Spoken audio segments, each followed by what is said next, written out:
నమస్కారం. చిన్నపన్న గారు, గరుడాద్రి గారు, వినోద్ గారు, త్యాగరాజ్ అన్న, కుల భాస్కర్, ప్రసాద్, వరలక్ష్మి గారు ఎంపీపీ, మిగతా సోదరులు, వెనుకున్నటువంటి వారు,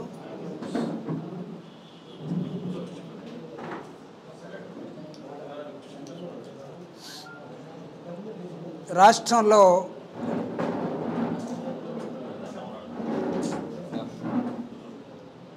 జరుగుతున్నటువంటి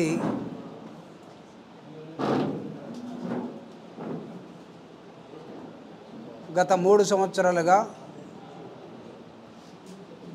సంక్షేమం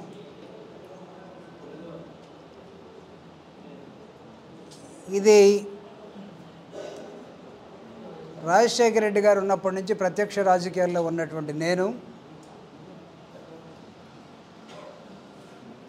కొంతమంది పెద్దలు రాసినటువంటి పుస్తకాలు చదివినటువంటి నేను,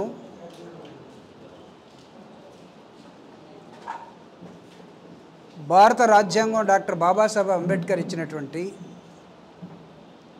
పరిపాలన అంటే అధికారంలో ఉన్నటువంటి రాజకీయ పార్టీ, ప్రతిపక్షంలో ఉన్నటువంటి రాజకీయ పార్టీలు ఈ సమాజంలో ఉన్నటువంటి అంతరాలని తొలగించి, అది డిబేట్ల ద్వారా, ప్రశ్నల ద్వారా, అది అసెంబ్లీ కానివ్వండి, పార్లమెంట్ కానివ్వండి, సమాజ స్థాపన వైపు ఈ దేశాన్ని తీసుకెళ్ళటం. నక్షల్లో చెప్పాలంటే భారత రాజ్యాంగంలో డాక్టర్ బాబాసాహెబ్ అంబేద్కర్ ఇచ్చింది అది. పరిపాలించే పాలకులు చేయాల్సింది అంతరాలని తొలగించటం. If you can see the 3 years of administration of Jaganmohan Reddy గారు క్షుణ్ణంగా పరిశీలిస్తే, నేను వైఎస్ఆర్ కాంగ్రెస్ పార్టీ ఎస్సీసీఎల్ అధ్యక్షుడిగా మాత్రమే కాకుండా, లేకపోతే ఆంధ్రప్రదేశ్కి సోషల్ జస్టిస్ అడ్వైజర్గా మాత్రమే కాకుండా, ఒక దళితుడిగా దేశ రాజకీయాలని క్షుణ్ణంగా పరిశీలించేవాడిగా, సమాజ మార్పుని కోరుకునేవాడిగా, విప్లవ రాజకీయాలని, ఫ్యూడల్ పాలిటిక్స్ని ఈ డెమోక్రసీ సిస్టంలో చూసినటువంటి వాడిగా, ఆనరబుల్ సీఎం జగన్మోహన్ రెడ్డి గారు తను ఏర్పాటు చేసుకున్నటువంటి విధానం దాదాపు 9 సంవత్సరాలు ఈ రాష్ట్రం మొత్తం కాలి నడకన ద్వారా తిరిగి, దాన్ని మనం పాదయాత్ర అని చెప్పుకుంటాం. అనేకమైన కులాలు, ప్రాంతాలు, మతాలు, అభిప్రాయ భేదాలు, అట్టడుగు వర్గాలు, ఆకలి, పేదరికం, నిరుద్యోగం, అవిద్య, మహిళలకి ఏమీ లేకపోవటం, ముసలివాళ్ళని ఆదుకునేవాళ్ళు లేకపోవటం, ఇవన్నీ 9 సంవత్సరాలు చూసిన తర్వాత తను ఏర్పాటు చేసుకున్నటువంటిది, తన మెదడులో రాసుకున్నటువంటిది అధికారంలోకి వస్తే దేవుని దయ వల్ల, ప్రజల ఆశీర్వాదం వల్ల, పరిపాలనలో ఏ వర్గాలు దాదాపు 75 సంవత్సరాలుగా నష్టపోయి ఉన్నాయో, ప్రభుత్వం అంటే తెలియకుండా ఉన్నాయో, ప్రభుత్వం నుంచి ఆసరా పొందకుండా ఉన్నాయో, వాళ్ళందరినీ ఆదుకోవటమే ప్రభుత్వ లక్ష్యం అని ఒక నిర్ణయానికి వచ్చాడు. తద్వారా జగన్మోహన్ రెడ్డి గారు ఈ రాష్ట్రంలో, అది కరోనా పీరియడ్ కానివ్వండి, ఆ తర్వాత రాష్ట్ర ఫైనాన్షియల్ సిస్టమ్ కొన్ని ఒడిదుడుకులు, చంద్రబాబు నాయుడు చేసిన అప్పులు కట్టడం కానివ్వండి, రాజకీయంగా దుష్ట చతుష్టయాలు అన్నీ కలిపి ఒంటరివాణ్ణి చేసి ఇబ్బంది పెట్టాలనే ప్రయత్నాలు కానివ్వండి, వీటన్నిటిని ఏమీ పట్టించుకోకుండా ఏ వర్గానికి ఏది అవసరం అవుతుందో రకరకాల ప్రోగ్రాంలు తీసుకొని తను ఏర్పాటు చేసుకున్నటువంటి సంక్షేమ పరిపాలన, సంక్షేమం, ఒక దళితుడిగా ఒక పేదవాడిగా సంక్షేమాన్ని గురించి అడగాలంటే నాకు 3 జతల బట్టలుంటే సంక్షేమం ద్వారా ప్రభుత్వం ఇస్తే హాస్టల్లో చదువుకున్నటువంటి ఒక విద్యార్థిగా చెప్తున్నాను, సోషల్ వెల్ఫేర్ హాస్టల్ నుంచి వచ్చినటువంటి విద్యార్థిగా 3 జతల బట్టలుంటే ఆ రోజు నాకు సంక్షేమంతో పాటు అభివృద్ధి కూడా చెందినవాడిగా నేను భావిస్తాను. 3 పూట్ల అన్నం ఉంటే పుష్టికరంగా తయారైన తర్వాత నాకు అదే అభివృద్ధి కనపడుతుంది. సో సంక్షేమంలో అభివృద్ధిని చూడటానికి నిరాకరించబడినటువంటి కొంతమంది జగన్మోహన్ రెడ్డి గారు 1,65,000 కోట్ల రూపాయలని ఈ రాష్ట్రంలో ఉన్నటువంటి పేద వర్గాలు, అనేకమైన కులాల్లో, irrespective of communities, irrespective of religion, irrespective of మనకి పార్టీకి ఓటేసాడా లేదా, వీటన్నిటిని పక్కన పెట్టి ఒక మానవతా దృక్పథంతో తన హృదయాన్ని విశాలంగా పరిచి చిన్నవాడైనా సరే మ్యాగ్నానిమిటీ పెంచుకొని 1,65,000 కోట్ల రూపాయలని రకరకాల స్కీముల ద్వారా ఈ రాష్ట్రంలో జగన్మోహన్ రెడ్డి గారు సంక్షేమ పాలనని తీసుకొచ్చాడు.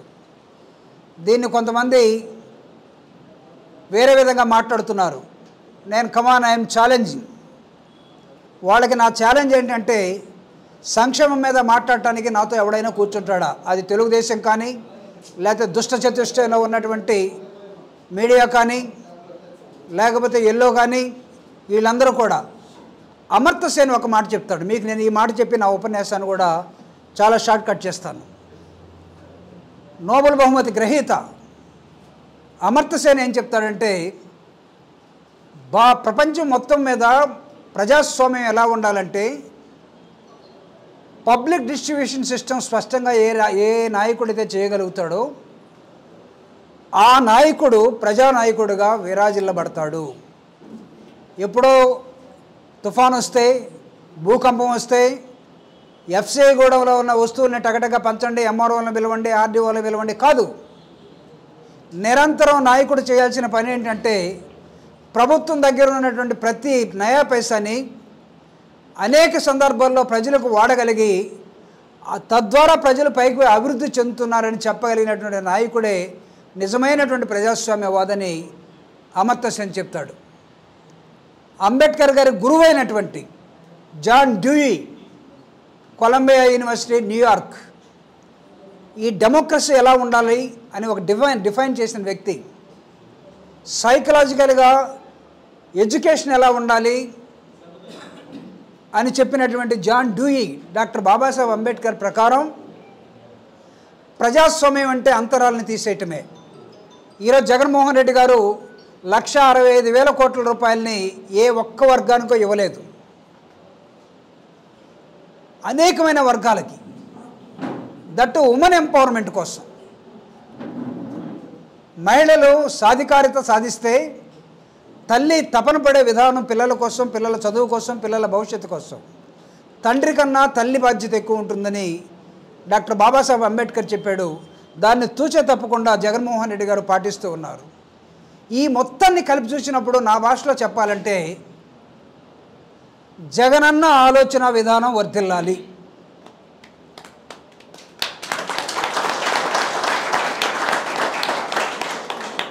జగనన్న ఆలోచన విధానం వర్ధిల్లాలి. దీని మీద చర్చ జరగాలి దేశంలో. 29 రాష్ట్రాల్లో ఉన్న ముఖ్యమంత్రులు ఎవరు కూడా జగన్మోహన్ రెడ్డి గారు పంచినట్టుగా 1,65,000 కోట్ల రూపాయలు 3 సంవత్సరాల్లో ప్రజలకు పంచలేదు. తెలుగుదేశం కానీ, జనసేన కానీ, లేకపోతే మిగతా వాళ్ళు చెప్పినట్టుగా సంక్షేమం ఎవరి కోసమయ్యా, అభివృద్ధి లేదు, మాకు రోడ్లు ఇవ్వలేదంటే, లేకపోతే ఇంకొకటి కట్టలేదంటే ఏ ఒక్క వ్యక్తికి 1,000 కోట్ల రూపాయలు కాంట్రాక్ట్ ఇచ్చేయి, వాళ్ళ దగ్గర కాంట్రాక్ట్ ద్వారా ఏదో ఆశించేయి, ఇలాంటి ఏదో పనులు జగన్మోహన్ రెడ్డి గారు చేయలేదు. అభివృద్ధిని సంక్షేమంలో చూసినటువంటి ఒక మహోన్నతమైనటువంటి వ్యక్తిగా, ఆయన ఒక ఆలోచన కలిగినటువంటి ఒక వ్యక్తిగా, మేము ఇంటర్మీడియట్లో ఉన్నప్పటి నుంచి ఇంజనీరింగ్ చదువుకునేదాకా లెఫ్టిస్ట్ ఆర్గనైజేషన్లో ఉన్న మేము మావో ఆలోచన విధానం వర్ధిల్లాలని గోడ మీద రాసేవాళ్ళం. ఏమిటి మావో ఆలోచన విధానం అని ఆలోచిస్తే ప్రపంచవ్యాప్తంగా విప్లవం రావాలి. అయితే వచ్చిందా? రష్యాలోనే అది పోయింది, అనేక చోట్ల పోయింది. కానీ ప్రజాస్వామ్యంలో అలాంటి ఆలోచన విధానం కలిగి ఉన్నటువంటి వ్యక్తి ఎవరైనా కనపడుతున్నారంటే ఒక్క జగన్మోహన్ రెడ్డి గారి ఆలోచన విధానం తప్ప భారతదేశంలో ఏ వ్యక్తి కనపడటం లేదు. ఇటు మోడీ కానీ లేకపోతే సోషలిస్టులు అని చెప్పుకునే రైట్ నాయకులు కానీ ఎవరు కూడా దీన్ని ఆచరణలో పెట్టలేదు. An ounce of practice is greater than a ton of theory.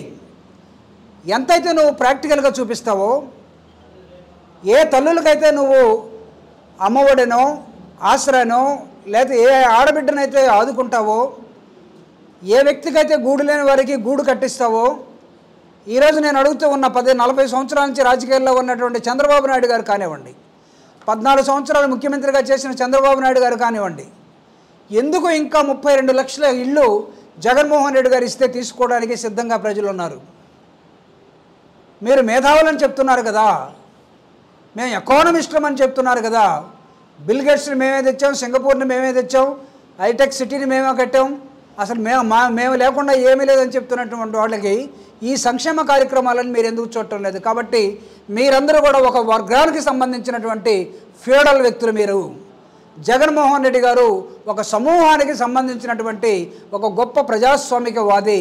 అందుకే జగన్మోహన్ రెడ్డి గారు ఆలోచన విధానం వర్ధిల్లాలి అనే స్లోగన్ని ఈ రాష్ట్రంలో తీసుకెళ్ళటం కోసం ఎస్సీసీలుగా 1 కోటి మంది జనాభా ఉన్నటువంటి ఈ రాష్ట్రంలో 2014, 2019, 2024 వస్తున్నటువంటి ఎన్నికల్లో తిరిగి మళ్ళా జగన్మోహన్ రెడ్డి గారిని ముఖ్యమంత్రిని చేయటం కోసం, 1 కోటి మంది జనాభా ఉన్నటువంటి దళితుల్ని సమాయత్తం చేయటం కోసం, ఇందాక మన అన్నకి చెప్తా ఉన్నాను నేను, 175 ఉన్నటువంటి నియోజకవర్గాల్లో దళితుల మొత్తాన్ని ప్రతి మనిషిని తాకి ఈరోజు అమ్మఒడి కానివ్వండి, ఇంగ్లీష్ మీడియం కానివ్వండి, నాడు నేడు కానివ్వండి, ఇంగ్లీష్ మీడియం స్కూల్స్ పెడితే తెలుగు గవర్నమెంట్ స్కూల్స్లో అల్లాడిపోయినటువంటి పెద్దోళ్ళు పార్లమెంట్లో పంచులు కట్టుకున్న వాళ్ళు అయ్యో తెలుగు చచ్చిపోయింది, తెలుగు సంస్కృతి చచ్చిపోయింది అన్నారు.